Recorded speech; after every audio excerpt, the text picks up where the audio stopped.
Hello, good morning to all. आज अपने एक नए टॉपिक के बारे में पढ़ेंगे और उस टॉपिक का नाम है कि कोई भी आवेश को चुंबकीय क्षेत्र में किसी कोण थीटा से प्रवेश करते हैं तो उसका मान क्या होता है।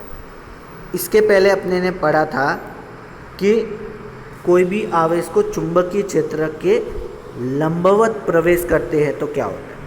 ठीक है, तो ये जो कॉन्सेप्ट है वो यही है कि कोई भी आवेशित कोई भी पदार्थ या पार्टिकल है, आवेशित कोई भी कण है, वो आवेशित कण को चुंबकीय क्षेत्र के अंदर जाते हैं तो वो गति करने लगता है। तो वो गति कैसे करेगा और उसका मान क्या होगा। तो सबसे पहले है कि कोई भी आवेशित कण को चुंबकीय क्षेत्र के लंबवत प्रवेश करते हैं तब वो क्या करता है। तो उसका मान अपने ने ज्ञात किया था कि F बराबर Q V B sine theta. Theta हमेशा 90 होता है, क्यों, क्योंकि वो कण जो है वो चुंबकीय क्षेत्र के लंबवत है। तो थीटा 90 जो होता है तो साइन 90 का मान 1 होता है। तो अपने को उत्तर मिला था F बराबर क्यू वी बी, अपने को उत्तर। और उसके अंदर वेग का मान कितना होगा तो वो भी अपने ने ज्ञात कर लिया था, V बराबर क्यू बी आर बटे में एम। आवर्तकाल, आवर्ती, कोणीय वेग एक सब ज्ञात कर ली थी।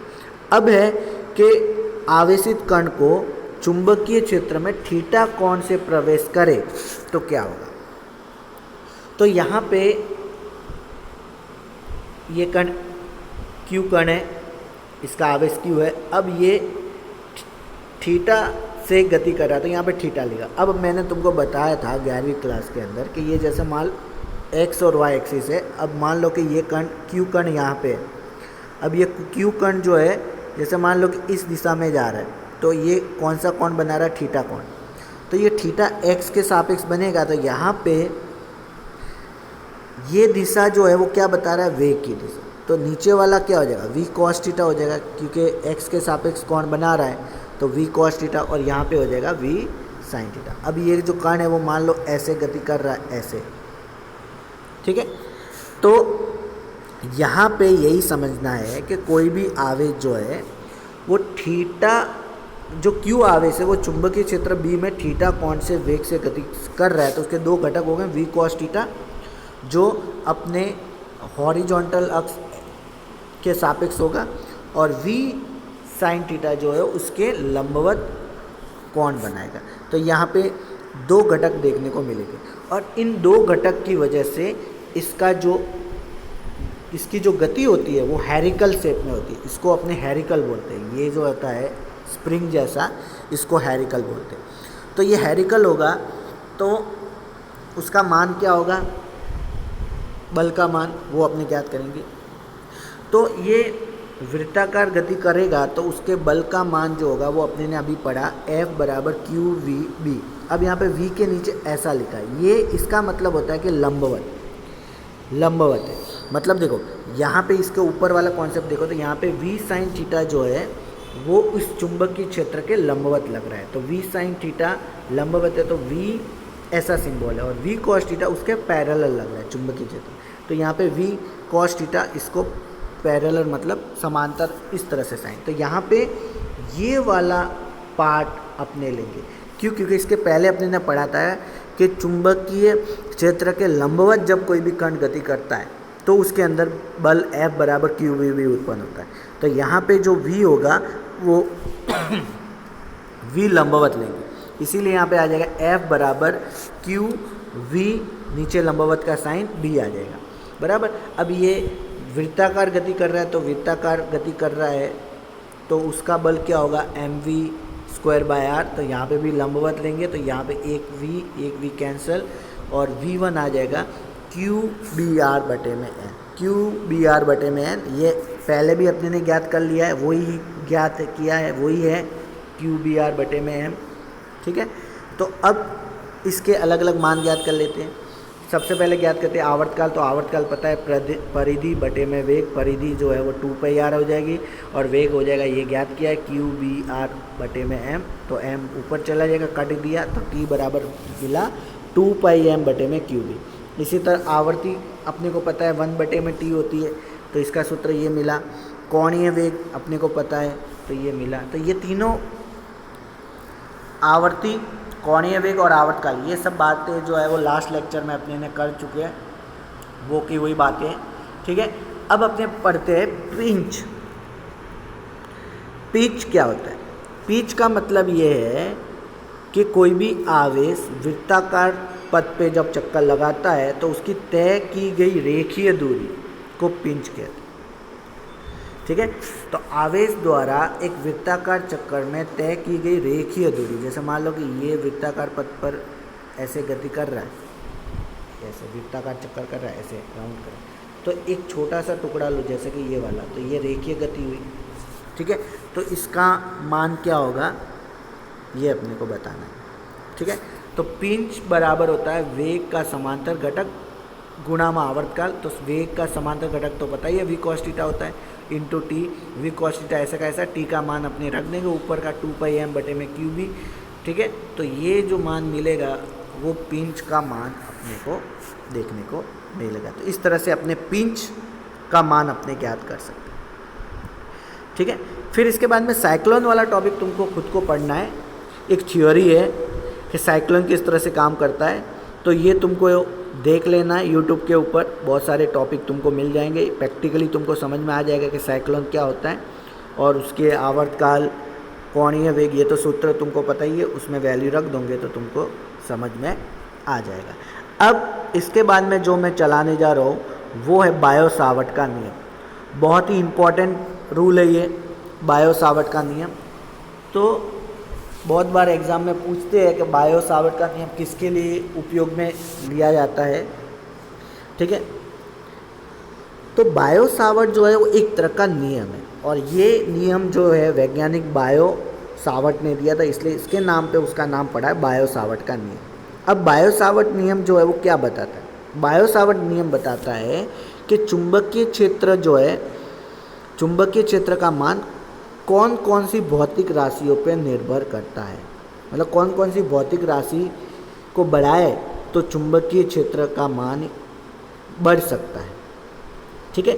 तो वही सब बातें यहाँ पे बताई गई। तो बायो सावर्ट के नियम में क्या है कि बायो सावर्ट ने एक वायर लिया, इस वायर का एक छोटा सा भाग लिया, छोटा सा, जिसको डीएल माना।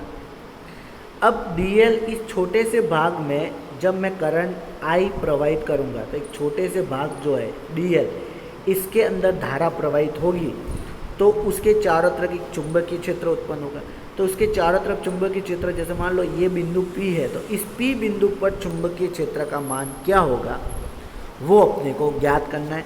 तो इस P बिंदु पर चुंबकीय क्षेत्र का मान ज्ञात करने के लिए इस डीएल के कोई भी बिंदु पे इसकी दूरी मान लेते L, तो ये इसके साथ में मान लो थीटा कोण बना रहे। तो अब ये P बिंदु पर अपने को उसका मान, चुंबकीय क्षेत्र का मान अपने को ज्ञात करना है, ठीक है। तो अब कौन कौन से पॉइंट इस पे डिपेंड करते हैं वो अपने पढ़ेंगे। तो सबसे पहले बायो सावर्ट कहता है कि अल्पांश का मतलब यही, जो वायर का सबसे छोटा भाग जो अपने ने डीएल लिया है वो अल्पांश है। अल्पांश मतलब छोटी सी लंबाई। तो चुंबकीय क्षेत्र का मान किस पे निर्भर करता है? तो चुंबकीय क्षेत्र का मान अल्पांश में बहने वाली धारा के समानुपाती होता है, पहला पॉइंट। मतलब कोई भी वायर है उसके अंदर धारा का मान बढ़ाएंगे तो सिंपल सी बात है कि चुंबकीय क्षेत्र का मान भी बढ़ेगा। क्यों? क्योंकि चुंबकीय क्षेत्र किसकी वजह से उत्पन्न हो रहा है? धारा प्रवाहित करते हैं उसी के लिए। तो चुंबकीय क्षेत्र को डीबी माना। डीबी मतलब एक स्मॉल अमाउंट में एक छोटा सा चुंबकीय क्षेत्र का मान बढ़ाना है तो वो निर्भर करता है आई, मतलब धारा से। तो पहला हो जाएगा डीबी समानुपाती आई, समीकरण नंबर 1 किया। फिर अल्पांश की लंबाई के समान। अल्पांश की लंबाई मतलब जैसे कि यहाँ पे दिया हुआ है कि ये वायर है, अब मैंने इसकी अल्पांश लिया डीएल, इतना बड़ा लिया, और दूसरे वायर में मैंने अल्पांश लिया छोटा डीएल, तो सबसे ज़्यादा चुंबकीय क्षेत्र कहाँ उत्पन्न होगा? तो अपने बोलेंगे यहाँ पे। क्यों? क्योंकि उसकी लंबाई जो है वो ज़्यादा है। ज़्यादा वायर की लंबाई होगी तो ज़्यादा धारा प्रवाहित होगा उसके अंदर, और ज़्यादा धारा प्रवाहित होगा तो उसके अंदर चुंबकीय क्षेत्र भी क्या होगा? ज़्यादा होगा। मतलब लंबाई जितनी ज़्यादा होगी उतना उसके अंदर चुंबकीय क्षेत्र का मान भी ज़्यादा होगा। तो दूसरा समीकरण ये कहता है कि डीबी समानुपाती डीएल। तो डीएल मतलब अल्पांश की लंबाई जितनी ज़्यादा होगी चुंबकीय क्षेत्र का मान उतना ही ज़्यादा देखने को मिलेगा, इसलिए यहाँ पे डी बी समानुपाती डी एल। फिर तीसरा जो है अल्पांश एवं स्थिति सदिश के मध्य बनने वाले कोण की ज्या के समानुपाती होती है। मतलब यहाँ पे जो है ये वायर है, इसका मैंने अल्पांश लिया डी एल, अब ये पॉइंट पी है तो इसके बीच में जो कोण बन रहा है वो थीटा बन रहा है। तो ये थीटा जो है वो इस वायर के सापेक्ष बना रहे। तो देखो ये थीटा जो है वो अपने ऐसे माने तो देखो वाई एक्सिस के सापेक्ष बना, क्योंकि वाई जो है वायर जो है वो वाई एक्सिस को मानते हैं यदि, तो ये थीटा कौन है, तो यहाँ पे साइन थीटा ले, ठीक है। तो साइन थीटा यदि मान ले तो चुंबकीय क्षेत्र का मान जो है अपने को ज़्यादा देखने को मिलेगा, ठीक है। तो चुंबकीय क्षेत्र का मान ज़्यादा देखने को मिलेगा यहाँ, इसीलिए यहाँ पे हो जाएगा डी बी समानुपाती साइन थीटा। तो ये हो गया समीकरण नंबर 3। और सबसे लास्ट है कि धारावी अल्पांश के कारण चुंबकीय क्षेत्र की तीव्रता अल्पांश व बिंदु के मध्य दूरी वर्ग के व्युत्क्रमानुपाती है। मतलब यहाँ पे जैसे कि ये वायर है, ये अल्पांश डी एल है, अब ये बिंदु P, अब इनके बीच की दूरी जितनी कम होगी, ठीक है, वायर के और P बिंदु के बीच में जितनी दूरी कम होगी उतना ही चुंबकीय क्षेत्र ज़्यादा होगा। और जैसे जैसे दूरी बढ़ती जाएगी, P यहाँ पे आ पहुँचेगा तो उसका मान जो है वो घटता जाएगा। तो कहने का मतलब यही है कि जैसे जैसे इनके बीच की दूरी बढ़ेगी चुंबकीय क्षेत्र का मान घटेगा, और इनके बीच की दूरी कम होगी तो उसका मान बढ़ेगा। इसीलिए दोनों एक दूसरे के व्युत्क्रम है और वर्ग है। अब यहाँ पे 4 पॉइंट के बारे में पढ़ा। पहला पॉइंट था डी बी समानुपाती आई, डी बी समानुपाती आई। दूसरा पॉइंट था डी बी समानुपाती डी एल। तीसरा पॉइंट था डी बी समानुपाती साइन थीटा। और चौथा था डी बी व्युत्क्रमानुपाती 1/r²। ये चारों को साथ में कंबाइन करें तो अपने को मिलेगा डी बी समानुपाती I D L sine theta बटे में r², ठीक है। तो यहाँ पे समानुपाती नियतांक हटाए तो यहाँ पे एक कांस्टेंट टर्म मिलेगी μ0/4π, μ0/4π, फिर I D L sine theta upon r², पीछे जो का जो था वो लग गया। तो यहाँ पे डी बी बराबर आया μ0/4π। अब μ0/4π जो है, अब μ0 का मान जो होता है 4π × 10⁻⁷। तो ऊपर आ जाएगा 4π × 10⁻⁷। तो 4π तो कैंसिल हो जाएगा क्योंकि नीचे भी 4π होगा ऊपर भी 4π, तो खाली क्या बचेगा 10⁻⁷। तो 10⁻⁷, फिर पीछे ideal sign theta upon r² जैसा है वैसा का वैसा आ जाएगा। तो ये जो सूत्र है वो बायो-सावर्ट का नियम का सूत्र है। ये सूत्र तुमको याद रखना है, dv बराबर 10⁻⁷ ideal sign theta upon r²। और ये सूत्र बहुत ही इंपॉर्टेंट है, आगे जाके इसी सूत्र से बहुत सारे एप्लीकेशन या अनुप्रयोग बोल सकते हैं उसको अपने हल करने वाले हैं, ठीक है। तो ये जो आज जो जितना कॉन्सेप्ट चला है वो कॉन्सेप्ट तुमको बहुत ही अच्छे से तुमको देख लेना है, बराबर। अब इसके बाद में है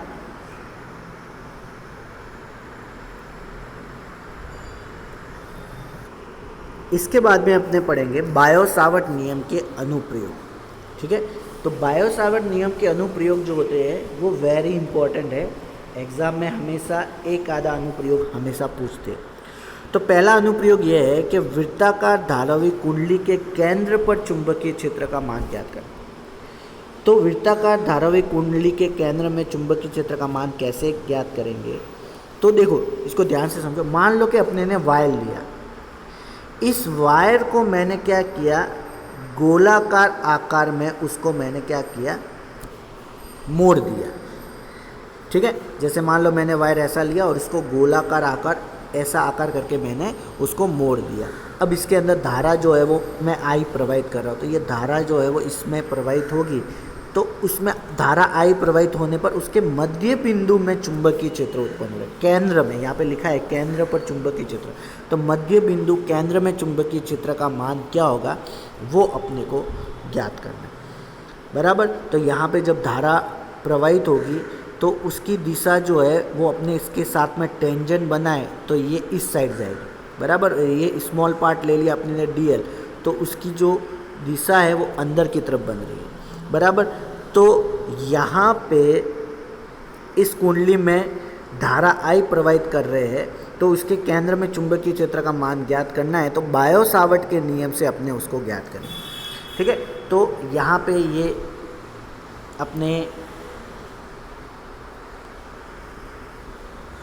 ये देखो धारा I प्रवाहित हो रही है, वृत्ताकार पथ पे गति कर रही है, और यहाँ पे अल्पांश जो है वो dl लिया, यहाँ से ये लंबवत db इस साइड जा रहा है और अंदर जो है वो r मान लेते त्रिज्या। तो यहाँ पे कितना डिग्री कोण बन रहा है 90। तो यहाँ पे जो साइन थीटा है, थीटा की जगह पे 90 लेंगे, क्योंकि इनके दोनों के बीच में 90 डिग्री का कोण बन रहा है। अब यहाँ पे जो सूत्र अपने ने पढ़ा था अभी आगे, dB बराबर μ0 4 pi I dl sine theta upon r square. तो यहाँ पे हो जाएगा dB equal to μ0 4 pi I dl। अब साइन 90 का मान होता है 1, तो यहाँ पे ये हट जाएगा, तो यहाँ पे बचेगा आई dl अपॉन r स्क्वायर। अब यहाँ पे अपने क्या करेंगे, dB जो है वो एक स्मॉल चुंबकीय क्षेत्र, एक छोटा सा अल्पांश चुंबकीय क्षेत्र, लेकिन अपने को तो पूरे वायर का चुंबकीय क्षेत्र का मान ज्ञात करना है। तो यहाँ पे B लेंगे और dB का क्या कर लेंगे, समाकलन कर लेंगे। तो समाकलन करेंगे तो इसके अंदर क्या होगा, जितने भी राशियाँ जो कांस्टेंट है वो बाहर आ जाएगी और जो वेरिएबल होगा वो अंदर होगा। तो μ0 भी कांस्टेंट, I भी कांस्टेंट, 4 पाई r स्क्वायर ये भी कांस्टेंट, अंदर क्या बचेगा dl मतलब होता है उसकी लंबाई। तो वायर की लंबाई क्या होगी, वायर की लंबाई होगी जितना वायर की परिधि होगी। तो परिधि का सूत्र क्या होता है 2 पाई r। तो dl की जगह पे क्या आएगा 2 पाई r। तो लिखा है dl समाकलन कुंडली की परिधि हो जाएगा 2 पाई r, तो उसकी जगह पे लिख देंगे 2 पाई r। तो आगे क्या आया, b बराबर μ0 I 4 pi r square 2 pi r। तो पाई कैंसल, r कैंसल, 2 से 4 कैंसल। तो अपने को आंसर क्या मिला, अपने को आंसर मिला b बराबर μ0 I अपॉन 2r। तो ये उसके केंद्र में चुंबकीय क्षेत्र का मान मिलेगा। अब मान लेते हो कुंडली में, ये कुंडली जो है उसके n फेरे मतलब n बार घूम रहा है, 1 2 3 4 ऐसे करके n बार घूम रहा है। तो उसका सूत्र क्या होगा, तो उसका सूत्र होगा b बराबर μ0 ni अपॉन 2r। तो ये सूत्र तुमको याद रखना है। ये सूत्र जो है वृत्ताकार धारावी कुंडली के अंदर जब धारा प्रवाहित करते हैं तो उसके केंद्र के अंदर जो चुंबकीय क्षेत्र उत्पन्न होगा उसका मान जो है वो होगा μ0 ni अपॉन 2r। और ये वाला टॉपिक जो है वो छोटा है और बहुत ही इम्पोर्टेंट टॉपिक है, बहुत बार एग्जाम में पूछा हुआ है। तो ये टॉपिक तुमको अच्छे से याद करना है। तो आज अपने ने जो बायो सावर्ट का नियम पढ़ा है, ये बायो सावर्ट का नियम बहुत ही इम्पोर्टेंट नियम है और आगे जितने भी अनुप्रयोग पढ़ेंगे वो सब बायो सावर्ट के नियम से ही पढ़ेंगे। इसलिए तुमको बायो सावर्ट का सूत्र कैसे मिला, कौन सी भौतिक राशियाँ इस पर निर्भर करती है, ये सब बातें तुमको यहाँ पे याद होनी चाहिए। और ये बातें सब तुमको याद होगी तो ही तुम्हारा कॉन्सेप्ट जो है वो क्लियर होगा।